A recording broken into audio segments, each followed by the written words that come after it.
के लिए जाएंगे। तो आप लोग सभी अपने आदिवासी भाई जो भारी संख्या में यहाँ उपस्थित हुए हैं, इसके लिए मैं सभी को दिल से धन्यवाद करता हूँ कि सब अपने समाज के जो व्यक्ति यहाँ अपनी जो समस्या लेकर खड़े हुए हैं। तो बहुत अच्छी बात है कि अपने लोग थोड़े जागरूक हुए और यहाँ खड़े हुए हैं। तो ऐसे ही अपने जो भाई है जो यहाँ अभी इकट्ठे हुए हैं, ऐसे कहीं भी अपने को अपने जो लड़ाई लड़ना होती है तो अपने को खड़े रहना पड़ेगा कि रहना पड़ेगा कि नहीं। तो अपन यहाँ किस मुद्दा लेकर आए हैं कलेक्टर साहब के लिए? जो मावठे की वजह से फसल बर्बाद हुई है, इस कारण अपन यहाँ खड़े हुए हैं। जो अपनी मांग है, जो कलेक्टर साहब को अपन यहाँ से जाएंगे तो अपने को शांतिपूर्वक जाना है, कोई इधर उधर ना होवे, चर्चा करके कोई इधर नहीं, अपने को लाइन से जाना है कलेक्टर ऑफिस।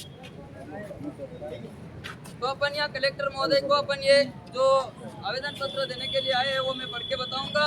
आप लोगों को सभी को ध्यान में रखना है कि अपन किस मुद्दे को लेकर कलेक्टर साहब के पास आए हैं।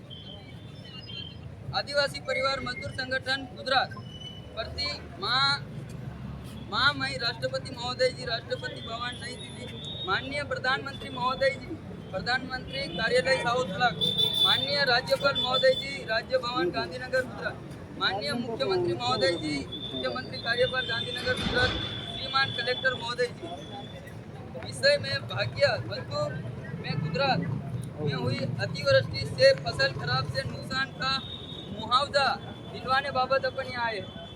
उपरोक्त विषय में निवेदन है कि आदिवासी परिवार राजस्थान, गुजरात, महाराष्ट्र और मध्य प्रदेश के आदिवासी क्षेत्रों में आदिवासी के हक अधिकारों को लागू करवाने के लिए काम कर रहा है। इन आदिवासी क्षेत्रों में हजारों आदिवासी परिवार अपना जीवन यापन करने के लिए गुजरात में भाग्य मजदूरी करने के लिए आ रहे हैं। इनके साथ कई तरह का अन्याय, अत्याचार और शोषण किया जा रहा है।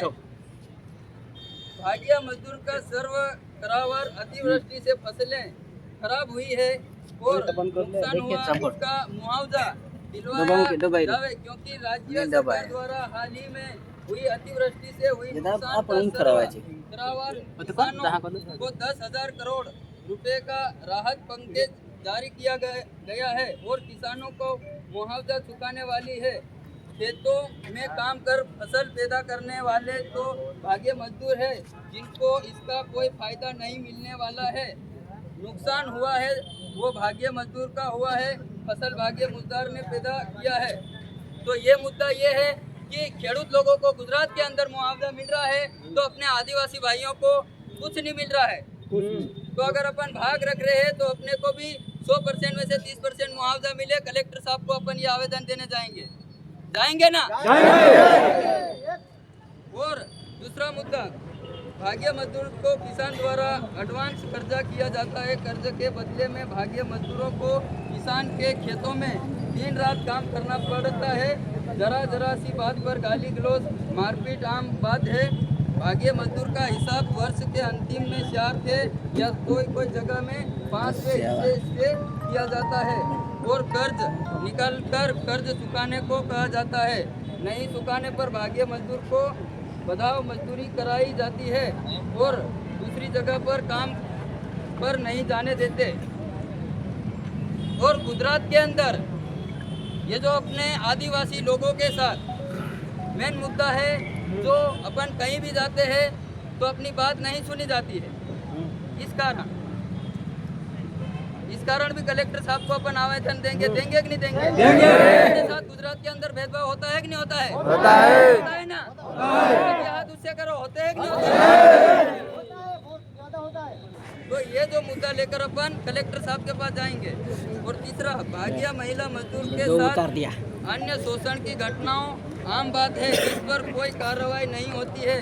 उल्टा महिलाओं मजदूरों को भी धमकाया जाता है और कहा जाता है कि कर्ज नहीं चुकाने पड़े, इसलिए झूठा आरोप लगा रही है।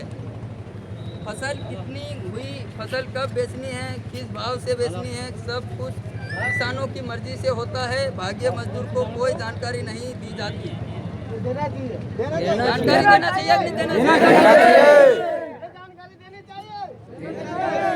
और भाग्य मजदूर को बुनियादी सुविधाएं जैसे रहने, बिजली, पानी, शिक्षा, स्वास्थ्य और शौचालय की कोई व्यवस्था नहीं होती है। सुविधा की व्यवस्था करवाई जाए, करनी चाहिए कि नहीं? शौचालय की हर वाड़ी में होना चाहिए कि नहीं होना चाहिए? आदिवासी परिवार मांग करता है कि भाग्य मजदूर के साथ हो रहे अन्याय अत्याचार को शोषण के खिलाफ कानूनी कार्रवाई करा के भाग्य मजदूर को न्याय दिलाए। दिलाना चाहिए। और आप अभी दूसरा जो बात है मैं बताना चाह रहा हूँ कि आप लोग कहीं भी भाग रखते हो, आप लोगों को लिखित में भाग रखना है।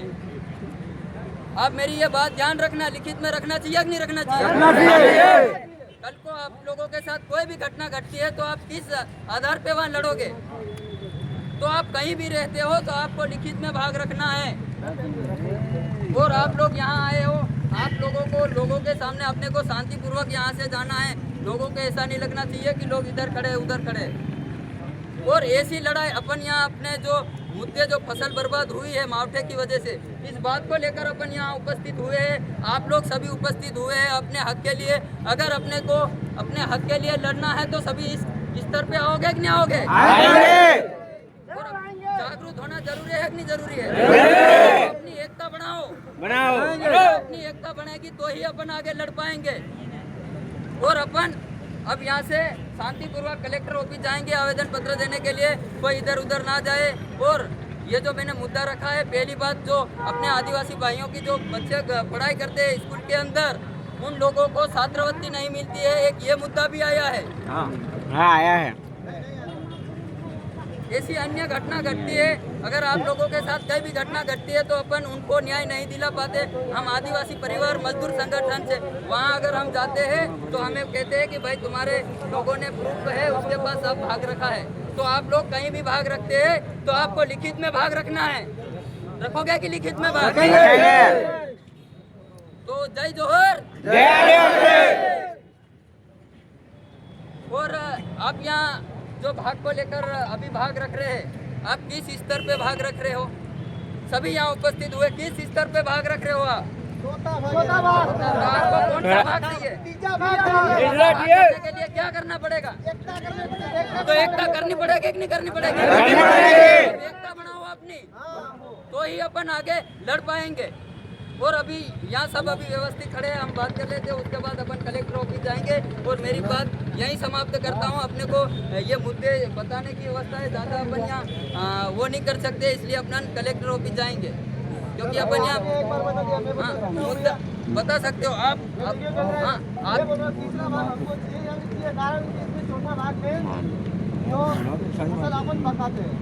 माला भी वो ले लेते हैं, उनका दवा का खर्चा तो निकल रहा है। अपनी मजदूरी तो पूरी अब मेरी बात सुनो, अगर आप लोगों को 30% से भाग करना है तो आप लोगों की एकता होनी चाहिए। सरकार तो नहीं करने आएगी भाई 30% से, आप लोगों की एकता होना चाहिए तो कर पाएंगे आप। तो सभी की एकता रहेगी ना? तो कहीं भी लड़ाई करना है तो ऐसे इकट्ठा होना पड़ेगा कि नहीं पड़ेगा? तो ऐसे ही आप यहाँ उपस्थित हुए, इसके लिए मैं धन्यवाद करता हूँ। और यही मेरी बात समाप्त करता हूँ। कोई दूसरा भाई आके भी यहाँ जो भी आप लोगों के मुद्दे है बता सकता है।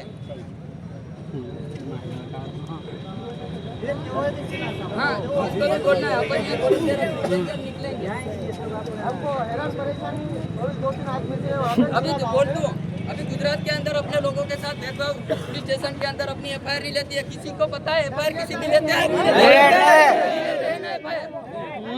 क्योंकि अपने आदिवासी भाइयों के साथ भेदभाव किया जाता है, उनकी अर्जी लिखी जाती है, उनकी FIR नहीं ली जाती है। तो आप लोगों को आवाज उठाना होगा, तो ही अपन आगे वो कर पाएंगे। तो चलो अपन अब कलेक्टर ऑफिस जाएंगे। शांति तरीके, शांतिपूर्वक जाना है, कोई हल्ला नहीं करना है। इधर पास में चल के जाओ, गाड़ी वाड़ियाँ मत ले जाओ। गाड़ी नहीं जाना, बस अपने को चल के जाना है, कुछ कदम के आगे ही